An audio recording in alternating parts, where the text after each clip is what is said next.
네, 안녕하세요. 그레이스포인트 교회 온라인 예배 오신 여러분을 환영합니다. 저는 저희 교회 대학부에서 섬기고 있는 김영재입니다. 안녕하세요. 김세별입니다. 안녕하세요. 신성원입니다. 네, 지난 한 주간 잘 보내셨죠?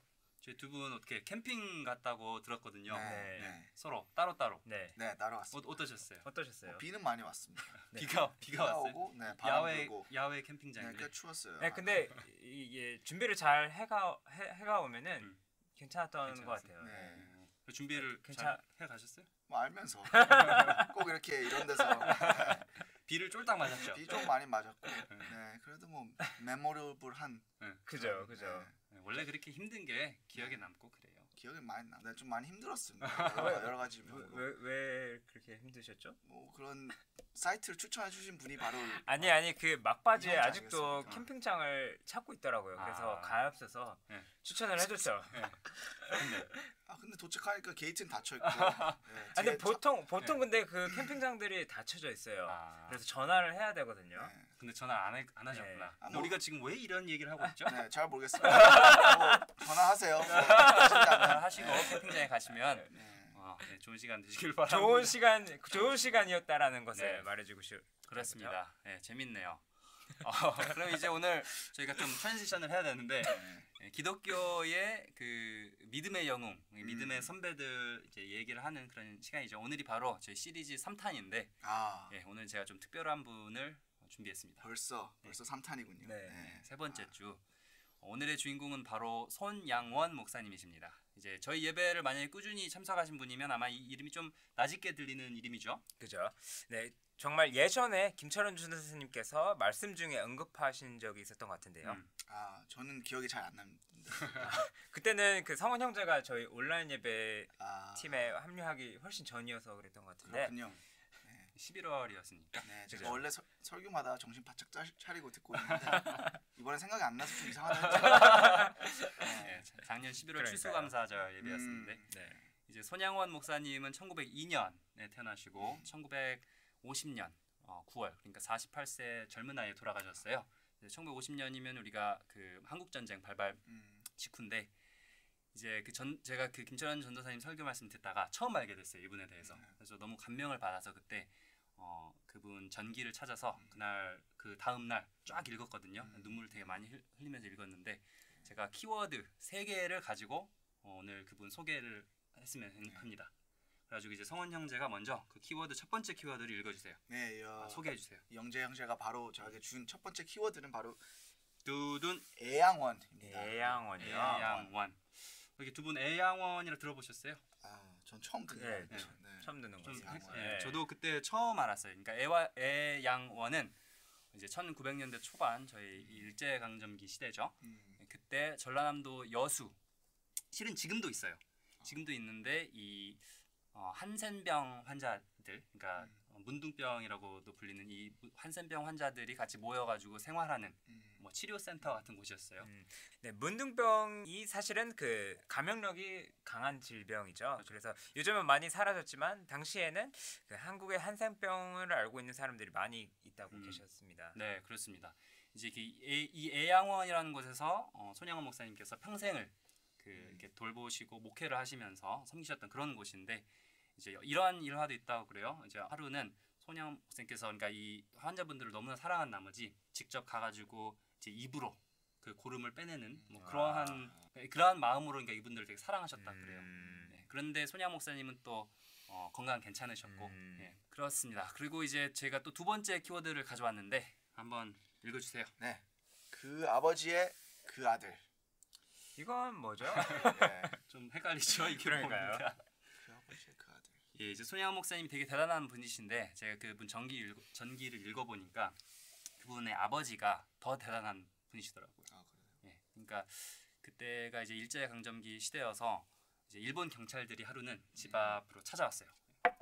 왜냐하면 손양원 목사님께서 신사참배를 안 했기 때문에 잡아가려고 그래가지고 이제 수갑을 딱 채우고 대문 앞을 나가시면서 이제 이 이후로 감옥에서 5년 동안 보내시거든요.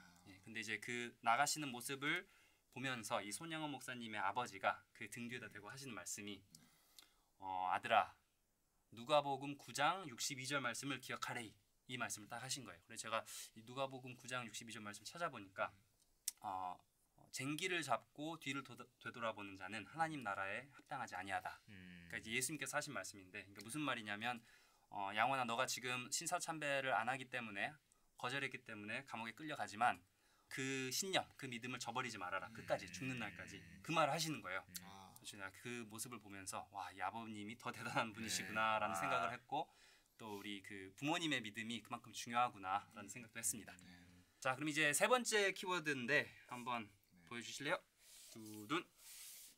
원수를 양자로. 예, 원수를 이거는 양자로. 뭐죠? 이제 시간을 조금 더 거슬러 올라가서 1948년 이제 여순 반란 사건이 일어나거든요. 이제 여수와 순천에 그때 이제 주둔 중이던 그 좌익 계열 군인들이 일으킨 이제 군사 반란 사건이에요. 일종의 그때 이제 좌익 그리고 우익 이 이념 대립이 너무나 심해서 이제 이 좌익 계열 군인들이 반란을 일으켜서 그 민간인들이 되게 많이 죽는 사건이 벌어져요. 근데 그때 이제 이 손영은 목사님의 두 아들, 큰 아들 손동신 군과 둘째 아들 손동인 군이 이 그 좌익 군인들에 의해서 처형당하게 돼요. 그때 고등학생 나이에. 근데 이제 그 9일 만에 그 폭동은 진압되지만 이제 애양은 한번 뒤집어지죠. 목사님의 두 아들이 그렇게 그냥 허무하게 총살을 당하시니까. 근데 이제 그 장례식장에서 손양원 목사님께서 이 감사 기도를 드리는데 10가지 감사 제목. 이제 이거는 김철현 전도사님께서도 그때 예배 말씀 중에 읽어주신 내용이 있는데 제가 너무 감동을 받아서 가져왔습니다. 그래서 두 분께서 번갈아 가면서 좀 읽어주실래요? 네. 첫째, 나 같은 죄인의 혈통에서 순교의 자식들이 나오게 하셨으니 하나님 감사합니다. 둘째, 허다한 많은 성도들 중에서 어찌 이런 보배들을 주께서 하필 내게 맡겨주셨는지 또 그 점 또한 주님 감사합니다. 네, 셋째, 삼남 삼녀 중에서도 가장 아름다운 두 아들 장자와 차자를 바치게 된 나의 축복을 하나님 감사합니다. 넷째, 하나들의 순교도 귀하다 하거늘 하물며 두 아들의 순교일이요 하나님 감사합니다. 다섯째, 예수 믿다가 누워 죽는 것도 큰 복이라 하거든 하물며 전도하다 총살 순교 당함이라고 하나님 감사합니다. 여섯째, 미국 유학 가려고 준비하던 내 아들 미국보다 더 좋은 천국에 갔으니 내 마음이 안심되어 하나님 감사합니다. 네, 일곱째, 나의 사랑하는 두 아들을 총살한 원수를 회개시켜 내 아들 삼고자 하는 사랑의 마음을 주신 하나님 감사합니다. 여덟째, 내 두 아들의 순교로 말미암아 무서운 천국의 아들들이 생길 것이 믿어지니 우리 하나님 감사합니다. 아홉째, 이 같은 역경 중에서도 이상 8가지 진리와 하나님 사랑을 찾는 기쁜 마음, 여유 있는 믿음을 주신 우리 주 예수 그리스도께 감사합니다. 10번째, 이렇듯 과분한 축복 누리게 되는 것을 감사합니다. 네. 와, 찡하네요. 네.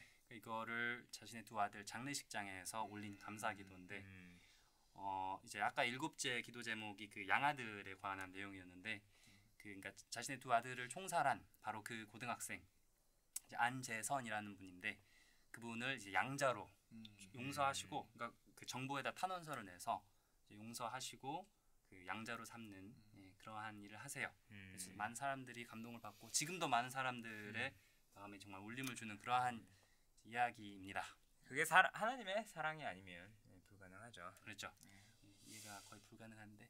네, 그러면은 이 정도로 할까요 오늘은? 네, 그렇습니다. 네, 그러면은 여기까지 듣고 찬양과 김철원 전도사님의 말씀을 차례로 듣겠습니다. 네.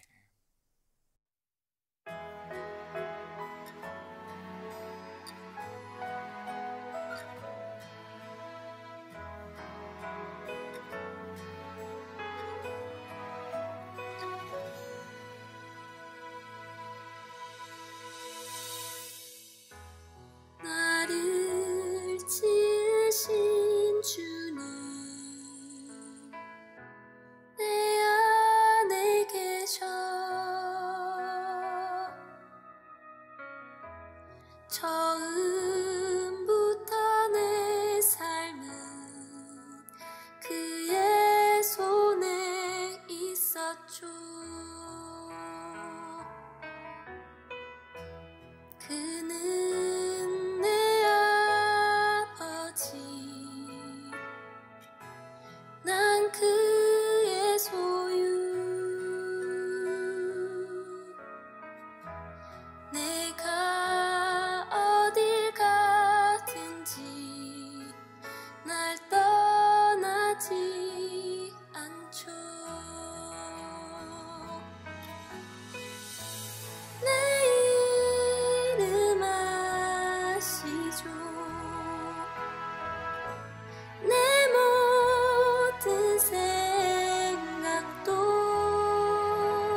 난 그의 소유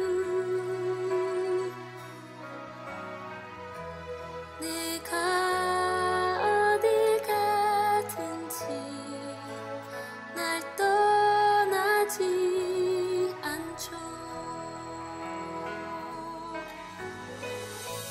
내 이름 아시죠. 내 모든 생각도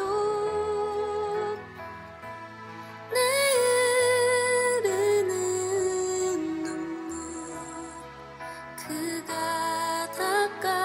닦아주셨죠. 내 이름 아시죠. 내 모든 생각도 아바라 부를 때 그가 들으시죠.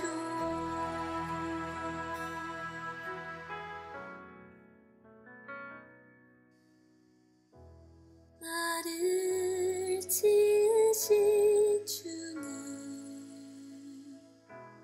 내 안에 계셔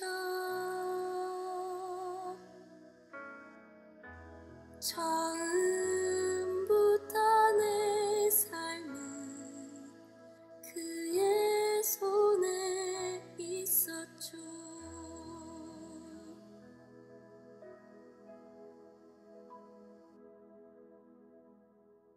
지난 한 주간 동안도 안녕하셨습니까? 오늘 이제 저희들 다시 마가복음 9장 그 후반부로 돌아와서 이제 마가복음 공부를 계속 하도록 하겠습니다. 지난주에 우리 영재 형제님께서도 귀한 말씀 전해주셨는데 우리 영재 형제님은 이제 미국에서 대학생 사역을 하고 있지만 영어도 뭐 완벽하게 구사하고 그러지만 또 한국에 돌아와서 앞으로 사역하고 싶은 그런 또 마음이 많이 있는 그 기도하는 형제입니다. 그래서 앞으로도 저희들이 이제 자주 초청해서 이렇게 말씀을 전하는 시간을 가지도록 하겠습니다.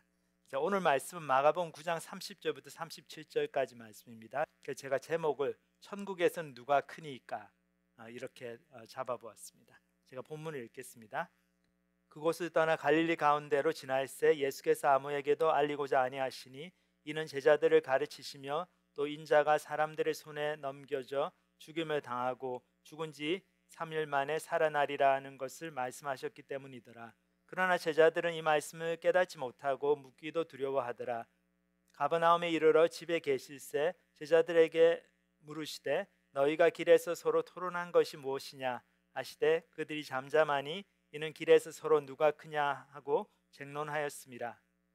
예수께서 앉으사 12 제자를 불러서 이르시되 누구든지 첫째가 되고자 하면 무사람의 끝이 되며 무사람을 섬기는 자가 되어야 하리라 하시고 어린아이 하나를 데려다가 그들 가운데 세우시고 안으시며 제자들에게 이르시되 누구든지 내 이름으로 이런 어린아이 하나를 영접하면 곧 나를 영접함이요 누구든지 나를 영접하면 나를 영접함이 아니요 나를 보내신 이를 영접함이니라.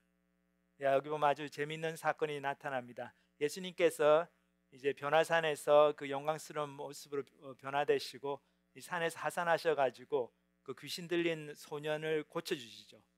그때 제자들이 잘 못 고치고 있는데 그것을 예수님께서 딱 고쳐주시고 그러면 제자들이 믿음 없음을 책망하시고 그런 장면이 나온 다음에 이 모든 사건들이 이제 그 가버나움 그 갈릴리 지역보다 더 북쪽 서쪽 그 북서쪽에서 일어난 사건들인데 이방인 지역에서 예수님께서 다시 제자들을 데리고 갈릴리 지역으로 돌아오세요. 그래서 그 돌아오시는 여정에서 이 제자들이 막 이렇게 서로 말다툼을 합니다. 여기 보면 이제 논쟁을 벌인다 그랬는데 그 논쟁의 주제가 이제 누가 서로 크냐, 내가 너보다 잘났고 내가 더 예수님을 사랑하고 예수님을 쫓아간다. 뭐 그런 주제로 토론을 많이 한 것 같아요. 근데 참 재미있는 것이 예수님께서 하시고자 하신 말씀, 제자들에 주시고자 하신 말씀은 그런 것과는 전혀 동떨어지죠. 굉장히 심각한 주제. 인자가 십자가에서 이제 못 박힐 것이다. 고난을 당하고 사람들에게 버림받고 그렇지만 3일 만에 다시 부활할 것이다. 그 말씀을 주십니다. 그래서 예수님께서 이렇게 제자들을 데리고 결국에 이제 예루살렘으로 가시는 그 여행길인데 이 모든 것이 이 여정에서 3번 자신의 임박한 죽음에 대해서 말씀을 주십니다. 근데 이번 오늘 본문이 이제 2번째 그 말씀을 주시는 장면입니다. 그래서 9장 30절 다시 읽어보면 그곳을 떠나 갈릴리 가운데로 지날새 예수께서 아무에게도 알리고자 아니하시니 이는 제자들을 가르치시며 또 인자가 사람들의 손에 넘겨져 죽임을 당하고 죽은 지 3일 만에 살아나리라는 것을 말씀하셨기 때문이더라. 그러나 제자들은 이 말씀을 깨닫지 못하고 묻기도 두려워하더라. 그래서 여기 보면 이제 예수님께서 자신의 임박한 죽음에 대해서 말씀하셨는데 굉장히 재미있는 표현을 쓰십니다. 중요한 표현을 쓰죠. 인자가 사람들의 손에 넘겨진다. 그래서 죽음을 당한다. 근데 인자라는 말은 이제 한자어인데 사람의 아들이라는 뜻이죠. 근데 이거는 예수님께서 당신 자신을 지칭하실 때 쓰셨던 굉장히 독특한 표현인데 이 구약의 다니엘서를 보면은 다니엘 선지자가 이렇게 오실 메시아를 보는 그 환상이 나옵니다. 그래서 그 환상을 기록한 부분이 나오는데 거기서 그 환상에서 이 같은 표현이 쓰여지고 있어요.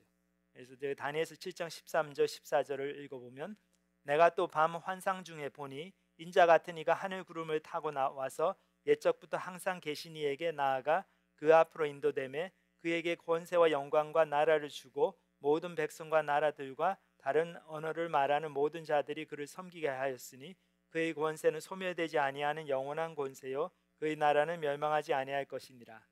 그래서 여기 보면은 인자 같은 이가 구름을 타고 이제 오신다 그랬죠. 인자 같은 그 사람의 아들 같은 이가. 근데 이분이 옛적부터 항상 계신 이로부터 권세와 영광과 나라를 물려받고 그래서 모든 만국민이 이분을 경배하고 이분을 섬긴다. 그리고 그의 권세는 영원히 간다. 이런 표현이 나오는 걸 봐서는 이제 이분이 이제 오실 메시아 구약 성경에서 이렇게 계속 예언하고 있는 이 땅에 오셔가지고 이스라엘 백성 그리고 온 만민들을 구원할 그 메시아이심을 알 수 있어요. 근데 이 메시아가 사람처럼 보이는 거죠. 사람의 아들 그런 모습으로 오신다는 거죠. 이것이 바로 이제 하나님의 아들이 사람의 육신의 몸을 입고 오셔서 이 땅에 탄생하셔가지고 이제 죽으시고 부활하실 그 예수님께서 결국 감당하실 사명을 보여주는 예언이죠. 그래서 예수님께서 당신을 지칭하실 때마다 인자라고 이렇게 말씀하시는 게 표현을 쓰시는 게 결국 자신이 메시아이심을 그 다니엘 선지자가 환상 중에 본 그분 그 메시아이심을 이제 암시해 주시는 것이죠. 그런데 이 메시아가 결국 사람들의 손에 넘겨진다는 거죠. 하나님의 아들인데 그 하나님의 아들이 사람의 손에 넘겨져서 고난을 받고 십자가에서 돌아가시고 하지만 3일 만에 부활하시고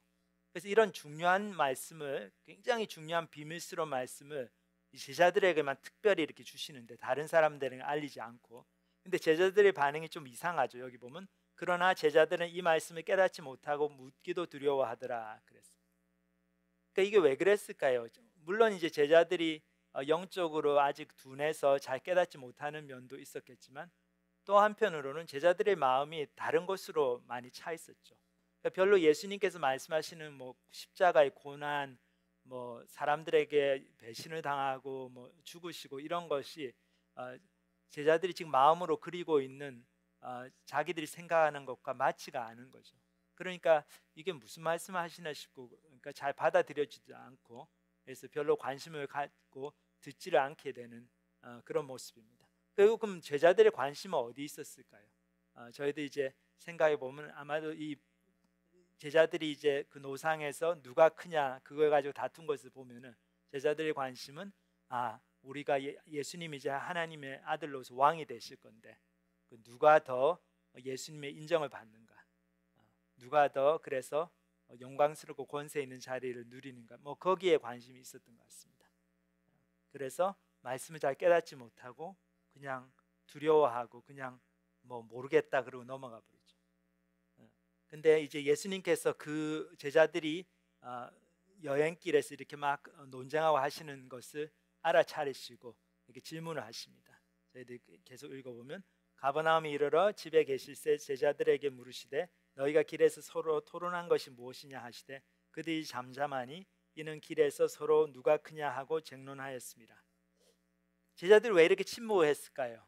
아마도 자기들이 이렇게 누가 더 잘났나, 누가 더 예수님께 인정을 받나, 그런 걸 가지고 이렇게 논쟁을 벌이고 한 것에 대해서 별로 자랑스럽게 생각을 안 들었겠죠. 좀 부끄러워했겠죠. 특히 예수님께서 물어보시니까. 그러니까는 뭐 아무 말도 못하고 또 괜히 그냥 그런 거 토론했는데 얘기했다가 또 예수님한테 혼날까 싶어가지고 잠잠했어요. 근데 참 재밌는 게 예수님의 반응이 또 좀 놀랍습니다. 저희 생각에는 예수님이 이렇게 심각하게 당신의 고난과 죽음과 부활에 대해서 말씀하시고 예수님 지금 십자가로 죽으러 올라가시는데 이 제자들은 영 예수님의 마음을 전혀 이해를 못하고 그냥 누가 더 예수님께 인정받냐, 자기들이 누가 더 크냐, 그거 가지고 막 싸우고 있고 얼마나 한심합니까? 그러면 예수님께서 막 이렇게 책망을 하셨을 것 같은데 막 화를 내시고, 근데 그러지 않으셨어요. 예수님은 그냥 제자들이 갖고 있는 잘못된 생각을 고쳐주십니다. 바른 교훈을 주시면서 그냥 가르쳐 주세요. 그리고 이제 마태복음 이제 18장을 봐도 이제 같은 사건의 기록이 나오는데 여기에 보면은 이제 제자들의 반응이 또 조금 다르게 기록이 됐어요. 여기 보면 제자들이 사실 예수님께 나와가지고 또 질문을 하는 장면이 나옵니다. 그러니까 자기들이 막 이 여행 중에 다퉜다 그런 얘기는 안 하고 그냥 예수님 저희들 질문이 있는데요 하면서 그 질문의 내용이 뭡니까? 이제 마태복음 18장 1절을 보면 그때 제자들이 예수께 나와 이르시되 천국에서는 누가 크니까? 그러니까 천국에서는 누가 큽니까? 그렇게 물어봐요. 그러니까 제자들이 자기들이 다른 제자들, 다른 사람보다 더 예수님의 인정을 받고 싶고 더 잘나고 싶고 그래서 좀 더 자부심을 갖고 살고 싶고 그런 마음을 표현하는 거죠. 저희들이 좀 더 큰 자가 되고 싶은데 천국에서는 누가 천국에서 큽니까?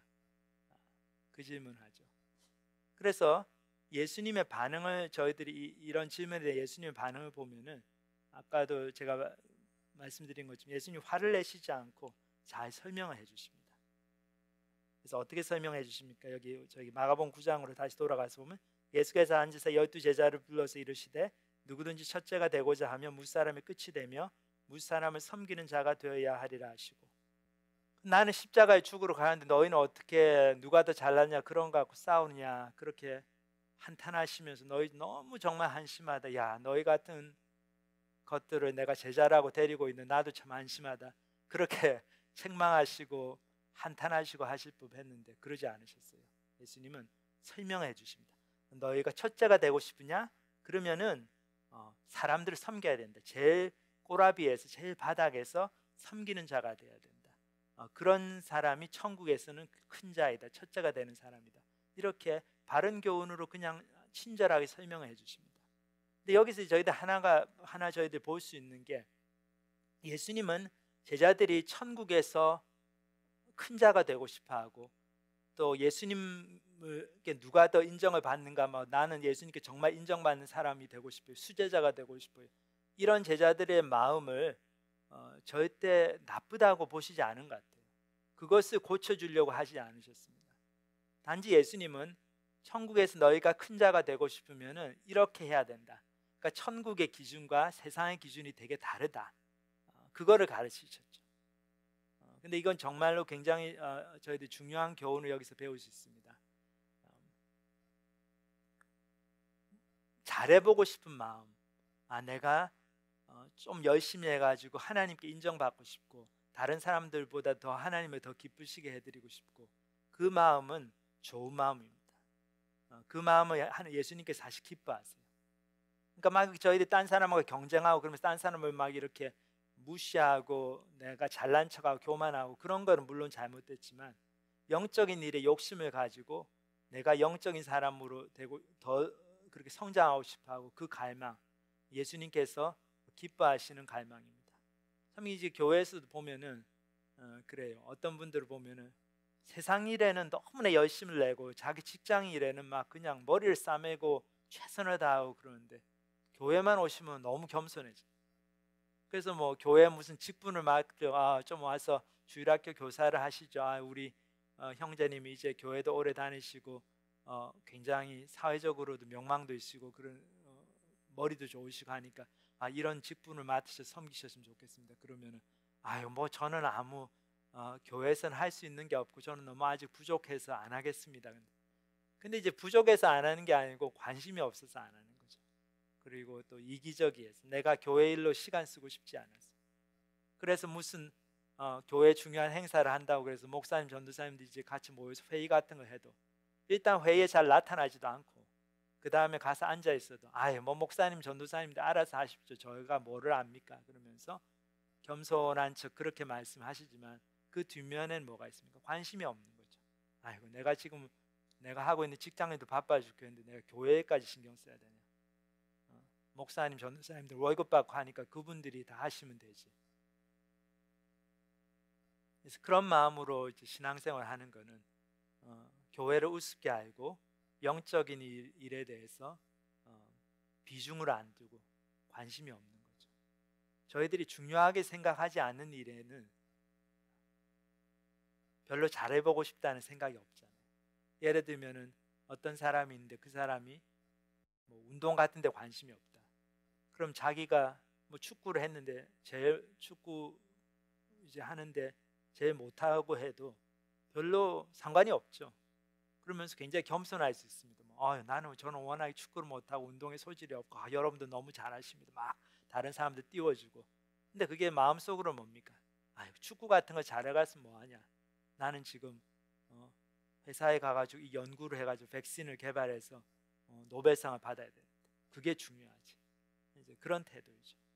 그래서 저희들이 이제 가슴에 손을 얹고 생각해봐야 됩니다. 제자들이 막 서로 잘났다고 막 그렇게 경쟁하는 것을 막 탓하기 전에 나는 정말 천국에서 좀 크고 싶은 마음, 예수님께 정말 인정받는 수제자가 되고 싶은 마음, 그런 마음이 있는지, 이제 그런 마음이 없는 게 사실 더 문제죠. 예수님은 믿음이 없는 것을 굉장히 책망하셨어요. 제자들이 믿음이 없을 때는 엄청 책망하시고 너무 한탄하셨는데 제자들이 천국에서 누가 큽니까? 물어보고 막 관심을 보이고 더 좀 크게 돼보려고 노력할 때는 책망은 안 하셨어요.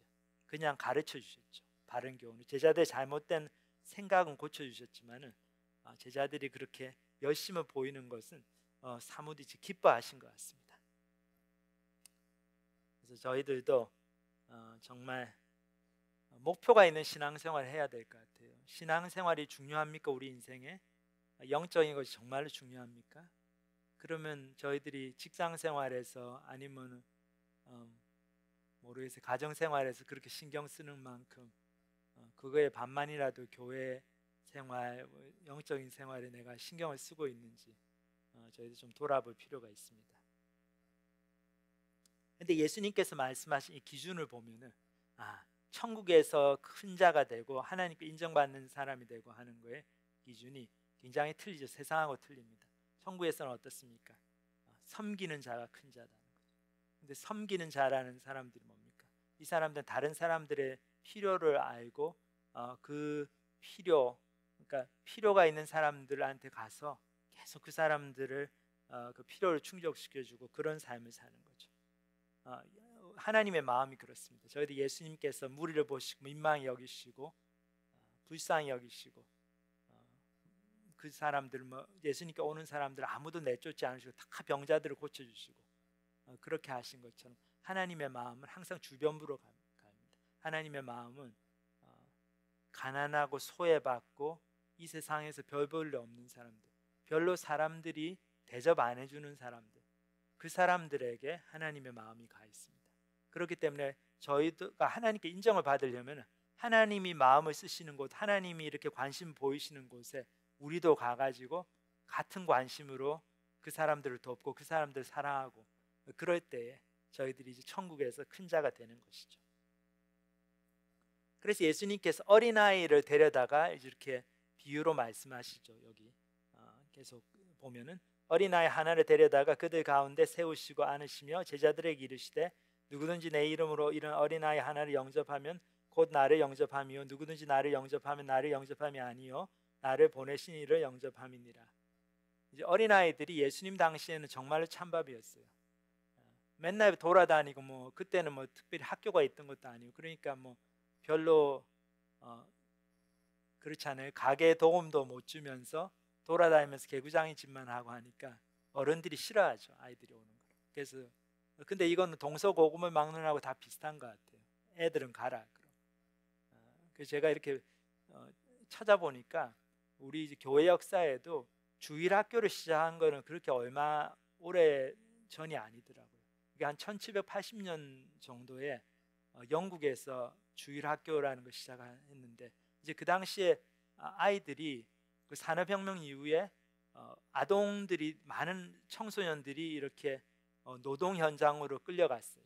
거기서 다 굴뚝 청소하고 뭐 공장에서 일하고 아이들이 이제 가난해가지고 학교를 못 가는 아이들은 뭐 10살, 9살 이런 애들도 다 이렇게 공장에 취직을 해서 돈을 벌기 시작했어요. 돈을 벌어야 먹고 사니까. 그러니까 이 아이들이 너무나 일을 많이 해서 막 제가 역사를 보니까 19세기 초에 그러니까 아동들에 대한 노동 시간을 제한하는 너무 일을 많이 시키면 안 되니까 그 법이 통과됐는데 그 제한한 노동 시간이 뭔가 하면 아이들은 12시간 이상 하루에 일을 시키면 안 된다고 했어요. 하루에 12시간을 아이들이 일을 시키는 것까지는 그게 합법이었어요. 그렇게 아이들이 월요일부터 토요일까지 일을 축자고 일하고 학교도 못 가고 그러니까 뭐 글자도 못 읽고 영어도 못 배우고 그런 아이들을 이제 교회 이제 크리스천들이 불쌍히 여겨서 이제 주일날 진짜 학교를 시작한 것이 이 주일학교의 시초입니다. 그래서 그 학교에서 성경을 가르치고 성경을 교재로 해가지고 이 읽고 쓰는 거를 가르친 거죠. 그러니까 참 보면은 너무 그게 감사하죠. 아이들이 그렇게 아무도 그 사회에서 대접해주지 않고 그럴 때 그 하나님의 마음을 이해한 우리 몇몇 크리스천들이 지금 그 아이들을 다 불러다가 주일날 밥 먹이고 그리고 성경 공부를 가르치면서 읽고 쓰는 거를 다 가르쳐주고 교육을 시키는 거죠. 그것이 이제 우리 현대교회 주일학교의 전통이 됐는데 참 안타까운 거는 그 주일학교가 제가 한 몇 년 전에 한국에 나가서 목사님한테 들은 얘기인데 우리 한국의 제일 최대 교단인 그렇죠 예수교 장로교회에서 최대 통합식 교단의 55%의 교회가 주일학교가 없다고 그래요. 왜 주일학교가 없습니까? 하니까 주일학교 하기 싫어서가 아니고 선생님을 못 구해서 이제 교인들이 이제 이기적이 돼가지고 주일학교를 섬기고 싶이 하질 않는 거예요. 그러니까 교사를 못 구하니까 아이들을 못 가르치는 거죠. 그러니까 얼마나 참 안타까운 소식인지. 대학생 사역도 그렇습니다. 대학생들 뭐 와가지고 밥만 많이 먹고 헌금도 안 하고 그러니까 대학생들 상대로 사역해가지고 영양가가 없다. 그래서 많은 큰 교회들이 또 대학생들은 또 삐딱한 소리하고 뭐 괜히 교회 비판적이고 막 그러니까 더더군다나 찬밥 신세가 되는 거죠. 그래서 젊은이 사역, 어린아이들 사역, 청소년 사역들이 점점 뒷전으로 밀려나고 그렇게 되니까 하나님이 기뻐하시는 교회 모습이 아니죠. 그러니까 하나님께서 축복을 안 해주시는 거죠. 한국교회. 우리 한국교회가 이제 가보면은 참 안타까운 게 젊은 사람이 없어요. 큰 교회도 주일학교, 중고등부, 대학부 가보면은 예전 같지 않더라고요. 참 안타까운 현실이죠. 근데 저희가 하나님 나라에서 어떤 사람이 되어야 큰 자로 하나님께서 인정해 주는 사람이 되는가 저희들 분명히 알아야 됩니다. 이거는 섬기는 사람, 그렇죠? 그리고 진짜 세상에서 별 볼 일 없는 사람들, 소위 세상 말로 영양가 없는 사람들, 그런 사람들을 한테 미니스트리하고 사역하고 그 사람들을 한테 더 복음을 전하고 그 사람들 필요를 채워주고 낮은 곳으로 나아가는 저희들이 그런 사역을 할 때 하나님께 인정을 받습니다. 그리고 그런 사역 하나님께 축복해 주시고 우리가 천국에서 큰 자로 인정을 받습니다. 근데 하나님께 인정함을 받는 것이 저희 인생의 최대 축복이죠. 하나님은 저희가 인정받기를 원하는 것을 절대 나쁘다고 말씀하시지 않았어요. 저희들이 사실 뭐 아무 동기부여가 없으면 뭐 잘해보자 싶은 마음이 하나도 없으면은 뭐 천국에 갈 필요도 없죠. 뭐 지옥에 가든 말든 뭐 내 인생이 뭐 꽝이 나든 말든 무슨 상관이야. 그렇게 살면은 자포자기 인생. 그러면 뭐 복음에 대해서도 반응을 볼 동기부여도 없고 그렇죠. 근데 우리 하나님께서는 우리 인생을 지으실 때 특별하게 지으셔서 잘 살아보려고 하는, 제대로 살아보려고 하고 의미 있게 살아보려고 하고 하나님께 인정받는 삶을 살아보려고 하는 마음을 주셨어요. 그래서 저희가 그런 마음이 없어 보이는 분들도 깊은 곳에는 그 마음이 있죠. 그 마음을 저희들이 귀하게 잘 개발하고, 나도 하나님께 인정받는 삶을 살고 싶습니다. 그 마음을 소중하게 붙들고, 근데 하나님께서 인정해 주시는 사람은 뭐 많이 배우고 능력이 많고 돈 많고 학벌 좋고 배경이 좋고 그런 사람들이 아니죠.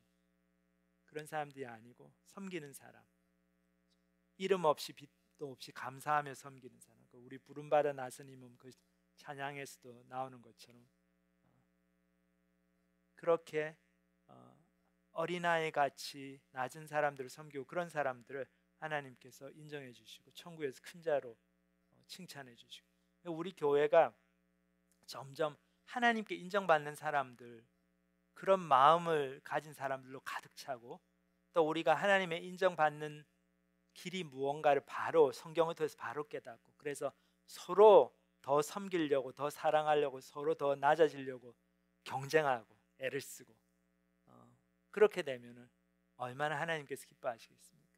또 그렇게 될 때 우리 교회가 정말 하나님께서 관심을 보이시는 그런 사람들한테 가서 주변부로 가서 섬기고 사역하고, 그러면은 참 많은 사람들이 그걸 통해서 하나님의 사랑을 깨닫게 될 줄 믿습니다. 그래서 저희 모두가 하나님께 인정받는 사람이 되고 싶다, 천국에서 큰 사람이 되고 싶다, 그런 귀한 소망을 가지고, 그런 동기부여를 가지고, 그런 갈망을 가지고, 근데 내가 천국에서 큰 자가 되려면, 하나님께 인정받으려면 섬겨야 되겠구나. 그래서 정말 낮은 곳으로 내려가서 섬기는 삶, 그런 삶을 살게 되는 저희가 다 되기를 주님의 이름으로 기도드립니다. 같이 우리 기도하시겠습니다.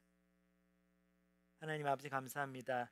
저희들에게 천국에서 어떻게 하면 저희들이 큰 자가 되고 하나님께 인정받는 사람이 되는지 차근차근 가르쳐 주시면 감사드립니다. 이 세상에서는 잘나고 권력 있고 돈 많은 사람, 그런 사람들이 행세를 하고 그런 사람들을 인정해주고 하지만, 하나님은 그렇지 않음을 저희들이 보았습니다. 하나님의 마음은 항상 가난하고 소외되고 낮은 사람들에게 있고, 저희들이 하나님의 마음을 쫓아서 하나님과 함께 그런 사람들이 있는 곳으로 나가서 섬기고 할 때 또 저희들을 기뻐하시고 저희들을 천국에서 큰 자로 인정해 주시는 그런 하나님이심을 배웠습니다. 주님 아버지, 저희들이 천국에서 크게 되고 싶은, 세상에서 크게 되는 것이 아니라 천국에서 크게 되고 싶은 그 귀한 선한 욕심, 영적인 욕심을 더욱 허락하여 주시고, 저희들이 하나님께 인정받고자 하나님의 말씀대로 살고 더 낮아지고 더 내려놓고 더 섬기고 그런 삶을 살 때 주님 기뻐하여 주시고, 저희들의 삶을 통해서 많은 사람들이 주님께로 돌아오는 그런 귀한 구원의 역사를 일으켜 주시기를 기도합니다. 감사를 드립니다. 예수님의 이름으로 기도합니다. 아멘. 네, 좋은 말씀 감사합니다. 많은 생각이 드는데요. 성원 형제는 어떻게 들으셨나요? 네, 저는 일단 하나님께 저희가 인정받고 싶은 마음을 비판하지 않고 우리가 인생을 잘 살고 의미 있게 살고 싶어하고, 그리고 하나님께 인정받고 싶어하는 마음을 하나님이 원하신다는 점이 많이 다가온 것 같아요. 네, 저는 그 목표가 있는 그 신앙생활의 중요성, 그 직장과 가정에 쓰는 노력에 비해서 저의 그 신앙생활이 얼마나 열심히 사는지 그거를 저도 한번 돌아보게 됐는데요. 하나님이 하나님의 마음이 항상 주변으로 간다는 것을 본받아서 저도 더 남들한테 더 신경 쓰고 마음을 가져야 한다라는 것을 다시 한번 깨달은 것 같습니다. 네, 저도 이제 섬기는 자가 더 큰 사람이라는 말에 이번 주에도 정말 더 열심히 섬기고 싶은 그런 마음가짐을 갖게 됩니다. 네, 그러면은 이번 한 주도 사실은 더욱더 열심히 하나님을 더 섬기고 사는 한 주간이 되시길 바라고, 다음 주에도 같은 시간 같은 인터넷 주소에서 만나보겠습니다. 네, 그럼 다음 주에 뵙겠습니다. 좋은 한 주간 되시길 바랍니다. 감사합니다. 감사합니다.